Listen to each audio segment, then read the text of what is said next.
Comme tous les Chinois, nous avons payé le prix fort, sacrifié la liberté de circuler. Mais nous pensions en avoir terminé avec l'épidémie. Un an plus tard, le virus est de retour et nous consultons chaque jour sur les téléphones portables les lieux où nous avons désormais le droit de nous rendre.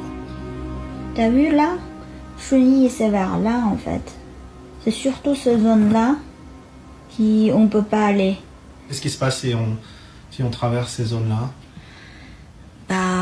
Le QR-code devient rouge. Et quand ton QR-code est rouge, tu peux pas quoi. Tu peux aller nulle part. C'est ça qui est embêtant.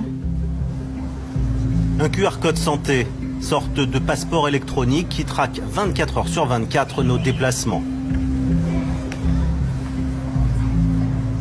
Impossible de s'en passer de ce QR code. Imaginez. Plus personne ne passe inaperçu. Chaque fait, chaque geste est scruté par des centaines de milliers de caméras. À 18 ans, Wang Lu s'est vu attribuer une note, 1000 points, qui évolue en fonction de ses actions.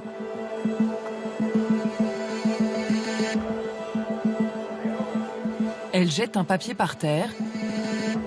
C'est une incivilité qui lui coûte 50 points. Elle traverse au feu rouge, moins 100 points. Mais si elle décide d'aider son prochain, en donnant son sang par exemple, sa note remonte, 900 points. Elle signale la présence d'un délinquant à la police et la voilà qui atteint le niveau supérieur, 1100 points. De cette note dépend sa place dans la société. En dessous d'un certain seuil, elle risque de ne plus avoir d'existence sociale. Ça vous paraît incroyable? Et pourtant, ce système de notation existe déjà.